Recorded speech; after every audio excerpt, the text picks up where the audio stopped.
Hello friends, हम आए हैं आज फिर से एक नया वीडियो लेके। और आज का टॉपिक है हमारा ट्रांसफॉर्मर के बारे में।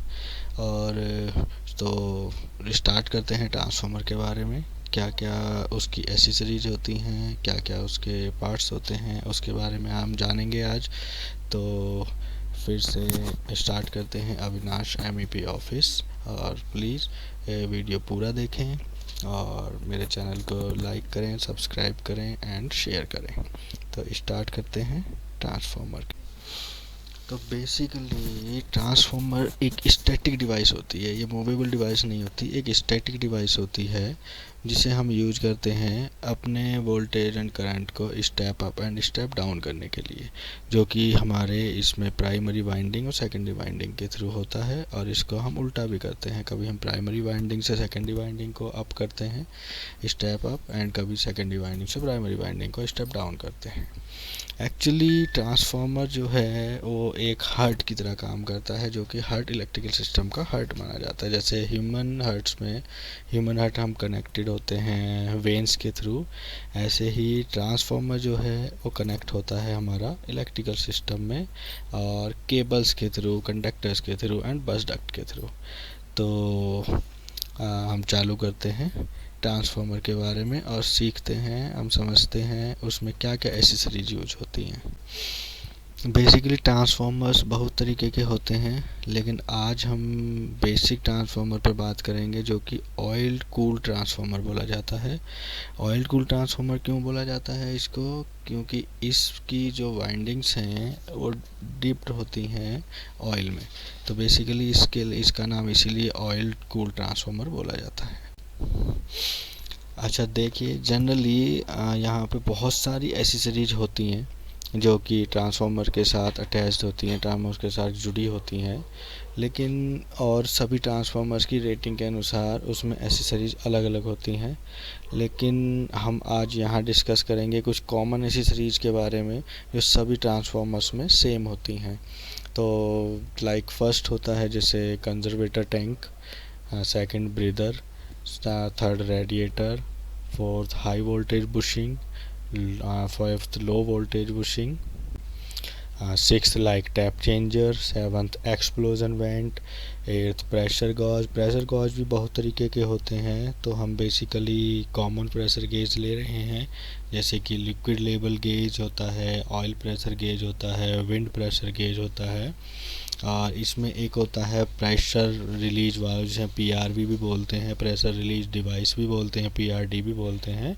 और टेंथ है इसका कूलिंग फैन। तो हम इसके बारे में अब ब्रीफ में थोड़ा सा जानेंगे कि कौन सा डिवाइस किस चीज़ के लिए होता है, क्या बना होता है और किस चीज़ के लिए उसको यूज किया जाता है। तो स्टार्ट करते हैं हम अपने ट्रांसफार्मर्स की एंड उसकी एसेसरीज के बारे में।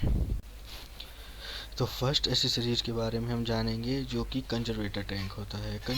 कंजर्वेटर टैंक सिंपली ये टैंक होता है और जो कि हम केवल ट्रांसफार्मर में यूज करते हैं एक एक्स्ट्रा स्पेस देने के लिए, जो कि ट्रांसफार्मर के ऑयल के लिए एक्स्ट्रा स्पेस देते हैं। ट्रांसफार्मर ऑयल जब हीट होता है उस केस में जब वो स्प्रेड होता है, इधर उधर फैलता है, तो वो बाहर ना निकले उसके लिए हमें एक स्पेशल टैंक बनाया जाता है, जो कि जो भी हमारा एक्स्ट्रा ऑयल है वो उस टैंक में चला जाता है। बेसिकली ये हम जनरली ये ट्रांसफार्मर के हायर पोर्शन पे लगा होता है। और कंजर्वेटर टैंक का मेन काम होता है कि जब भी ओवरलोडेड होता है ट्रांसफार्मर या हीट अप होता है ट्रांसफार्मर, तो ट्रांसफार्मर का जो ऑयल है, ऑयल का टेम्परेचर राइज होता है। राइज होने से ऑयल हमारा इधर उधर फैलता है। तो उस केस में जो फैला हुआ ऑयल है वो इसमें जाके जमा हो जाता है, और जब वो कूल होता है बाद में, तो वापस इसके वेंट के थ्रू वो वापस हमारे ट्रांसफार्मर टैंक में आ जाता है। अब हम बात करते हैं ब्रीदर के बारे में। ब्रीदर एक ट्रांसफार्मर का समझिए कि एक सांस लेने का तरीका है, आप कह सकते हैं। इसका नाम ही ब्रीदर इसीलिए पड़ा है कि जब भी ट्रांसफार्मर हीट होता है, ओवरलोडेड होता है, उस केस में ऑयल टेम्परेचर राइज होता है और वो टेम्परेचर का जो ऑयल है टेम्परेचर की वजह से वो स्प्रेड होता है और वो कंजर्वेटर टैंक में पहुंच जाता है। उसके फिर कुछ देर टाइम बाद जब वो नॉर्मल लोड पे आता है, ट्रांसफार्मर वापस ठंडा होता है, तो जो ऑयल लेवल है वो हमारा गोज़ डाउन डाउन हो जाता है। लेकिन जिसकी वजह से एयर गैस अब जो उसके अंदर गर्म भाप होती है वो हमारे कुछ मॉइस्चर को एब्जॉर्ब करती है। तो इस वजह से जो उसमें एयर ब्रीदिंग हो, एयर को जो अपना गेट्स करते हैं, एब्जॉर्ब करते हैं, तो वो ब्रीदिंग होती है। इसीलिए इस एपरेटस का नाम ब्रीदर रखा गया है। बेसिकली क्या होता है, जब उसमें गर्म भाप होती है, गर्म हवा बनती है ऑयल गर्म होने की वजह से, तो उस केस में वहाँ पे थोड़ा सा एक मॉइस्चर, जब वो गर्म हवा ठंडी होती है तो एक मॉइस्चर क्रिएट हो जाता है। उस मॉइस्चर को ये जो ब्रीदर है, ब्रीदर के अंदर बेसिकली एक सिलिका जेल नाम का मटेरियल डाला जाता है जो कि मॉइस्चर को सोक करने का काम करता है। और इसका जो भी उसके अंदर ब्रीदर के अंदर हमारी भाप की वजह से जो मॉइस्चर बनता है वो हमारे ऑयल कंटेंट में ना चला जाए, इस वजह से उसको हम ये ब्रीदर जो है वो काम करता है। उसका सिलिका जेल, उस सिलिका जेल उस मॉइस्चर को सोक कर लेता है और हमारा तेल जो है, ऑयल है, वो सिक्योर रह जाता है।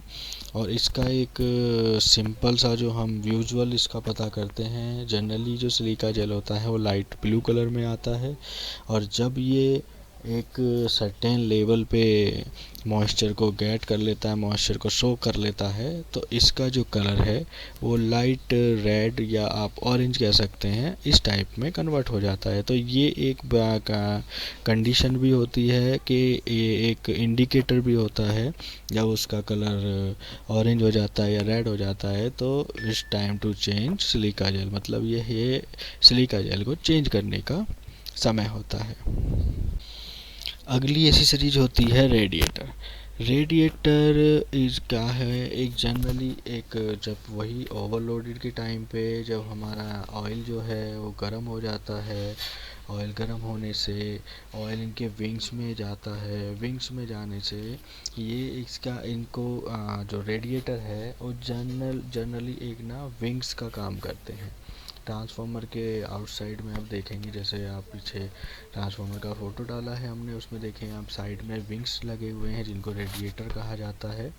तो जब इसमें कूल एंटर होता है, जब इसके अपर वेंट से जब इसमें ऑयल जो गर्म ऑयल है वो इसमें जाता है, तो ये थ्रू एयर हम नेचुरल एयर भी कह सकते हैं, फोर्स्ड एयर भी कह सकते हैं, उससे वो ठंडा होता है। और जब ठंडा होता है, ठंडा होने के बाद ये सेटल डाउन हो जाता है रेडिएटर में, और सेटल डाउन होने से जो इसका लोअर वेंट पार्ट है उससे ये वापस हमारे ट्रांसफार्मर में, जो ट्रांसफार्मर का टैंक है उसमें चला जाता है, और जिससे कि हमारा जो ऑयल टेम्परेचर है वो भी मेंटेन बना रहता है। ये एक conventional flow of oil in the tank कहा जाता है। इसमें क्या होता है कि बेसिकली हम जो भी गर्म ऑयल इसमें आता है, जो भी गर्म ऑयल हमारा कूलिंग के समय पे आप कह सकते हैं कि जब हीटिंग के समय पे इसमें ऑयल आता है तो उसको वापस कन्वेंशनल तरीके से या हम फोर्स तरीके से भी कह सकते हैं, हम इसको ठंडा करते हैं, नेचुरल तरीके से ठंडा होता है और वापस वो आकर इसमें हमारे टैंक में चला जाता है। हाई वोल्टेज बुशिंग एक डिवाइस है, एक कह सकते हैं कि बस एक सपोर्ट है जो कि हाई वोल्टेज कंडक्टर को हमारे मेन टैंक के वन ट्रांसफार्मर की बॉडी से कंडक्टर को अलग करता है। कहने का मतलब insulator, just this is like a insulator which insulate conductor from its body. Basically conductor, जो हमारा हाई वोल्टेज कंडक्टर होता है हाई वोल्टेज कंडक्टर को, जब हाई वोल्टेज कंडक्टर में हमारा करंट फ्लो होता है, आप कह सकते हैं जो भी हमारा चार्ज फ्लो होता है, चार्ज फ्लो के केस में ये हम बॉडी को, ट्रांसफार्मर की बॉडी को इंसुलेट कर देता है, अलग कर देता है, और ये हमारे जो हाई वोल्टेज होता है उससे हमारे ट्रांसफार्मर को बचाता है। बेसिकली ये पोर्सलिन मटेरियल के बने होते हैं, जनरली इंसुलेटर्स पोर्सलिन मटेरियल के बने होते हैं, जो कि एक इंसुलेशन मटेरियल है, जो कि बैड कंडक्टर ऑफ इलेक्ट्रिसिटी कहा जाता है। तो बेसिकली ये हाई वोल्टेज बुशिंग जो है वो एक इंसुलेटर है, जो कि हमारे कंडक्टर को हमारे ट्रांसफार्मर की बॉडी से अलग रखता है।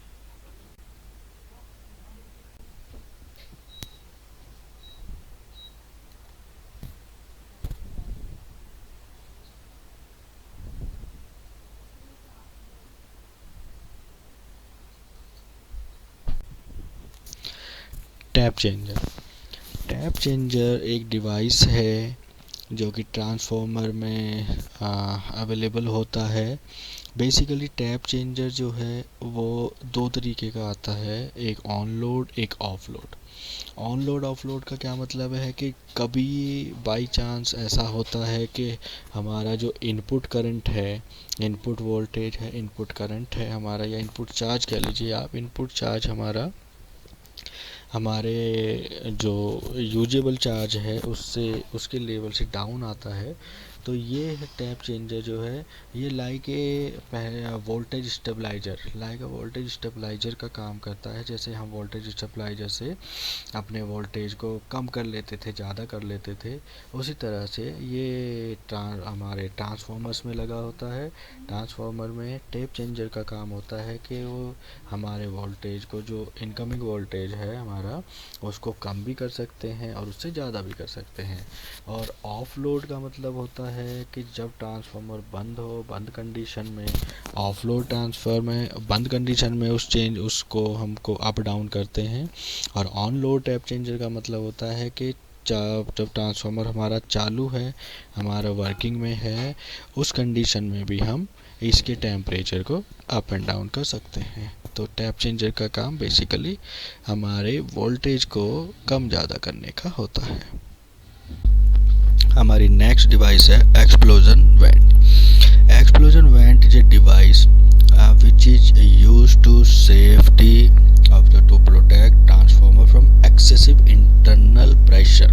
excessive internal pressure क्या होता है कि जब भी हमारा ट्रांसफार्मर लोडेड होता है, ओवरहीटेड होता है, उस केस में जब अंदर हमारे ऑयल हीट होता है, तो ऑयल हीट होने से गैस बनती है। गैस बनने से जो उसका इंटरनल एक्सेसिव प्रेशर होता है, जो बाहर निकलने की कोशिश करता है प्रेशर, ये प्रेशर, ये जो एक्सप्लोजन पॉइंट है हमारा, उस प्रेशर से ट्रांसफार्मर को सेव करता है, उसको प्रोटेक्ट करता है।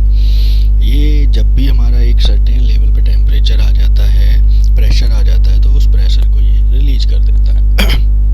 बेसिकली ये स्टेनलेस स्टील का बना होता है, और जो इसमें फ्लोरोपॉलीमर करके मटेरियल होता है, जिसकी इसकी फिलामेंट्स बनी होती हैं। तो बेसिकली ये एक्सप्लोजन वेंट जो है वो बहुत ही नेसेसिटी वाला, एक बहुत ही ज़रूरत वाला ऐसा एसेसरीज है जो कि हमारे ट्रांसफार्मर में पाया जाता है।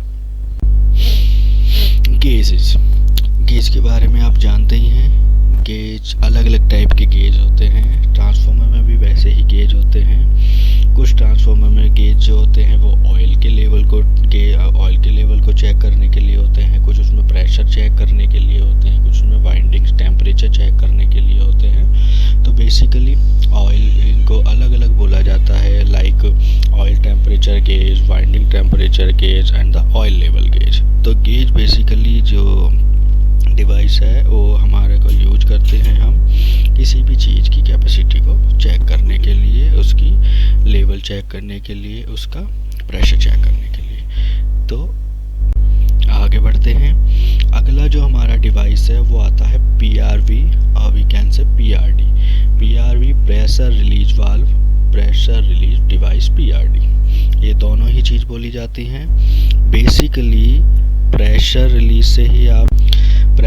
से ही आप समझ चुके होंगे कि ये डिवाइस है जो कि हमारे को प्रेशर, जो भी हमारा बिल्डअप प्रेशर होता है ट्रांसफार्मर के अंदर, उस प्रेशर को मैनुअली रिलीज करने के लिए यूज किया जाता है। तो जब भी वो प्रेशराइज होता है हमारा ट्रांसफार्मर, तो इससे हम उसको रिलीज कर सकते हैं। तो ये भी एक बहुत ही नेसेसिटी वाला डिवाइस है, जो कि एसेसरीज है जो कि हमारे ट्रांसफार्मर में पाया जाता है।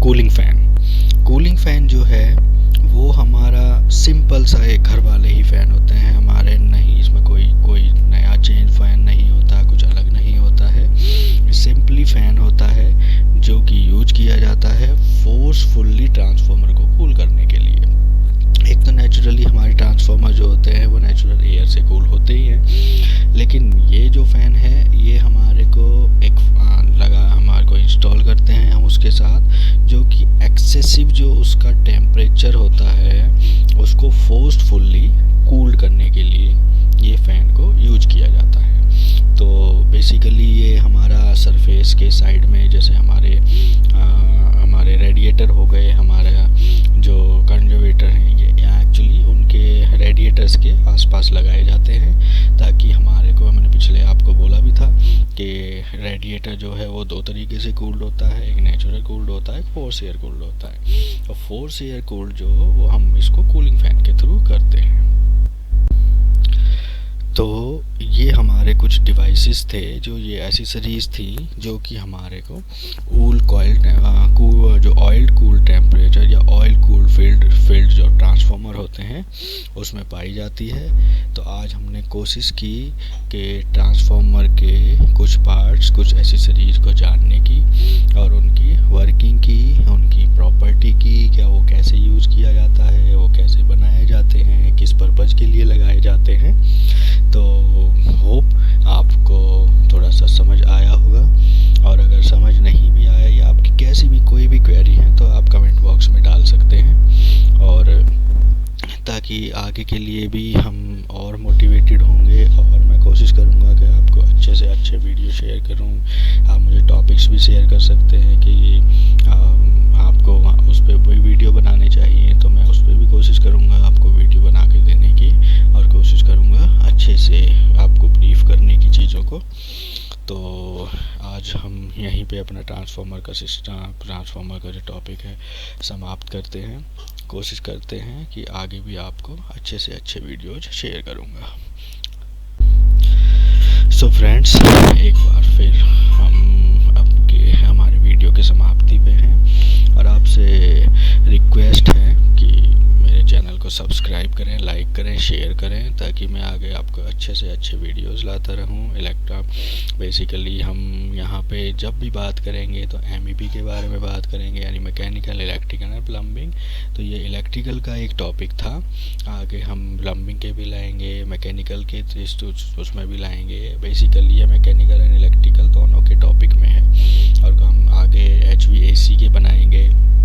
मेरा नेक्स्ट वीडियो में ट्राई कर रहा हूँ कि हम IS कोड्स पे जाएंगे, जो इंडियन स्टैंडर्ड्स कोड्स होते हैं जो हमारे MEP के लिए यूज किए जाते हैं। मैं कोशिश करता हूँ अगला वीडियो में उसके साथ शेयर करूँगा। तो फ्रेंड्स, अगेन आपसे रिक्वेस्ट है कि मेरे चैनल को लाइक करें, सब्सक्राइब करें एंड शेयर करें, ज़्यादा से ज़्यादा शेयर करें, सब्सक्राइब करें, ताकि मैं अच्छे से अच्छे वीडियोज़ आपको शेयर कर सकूँ।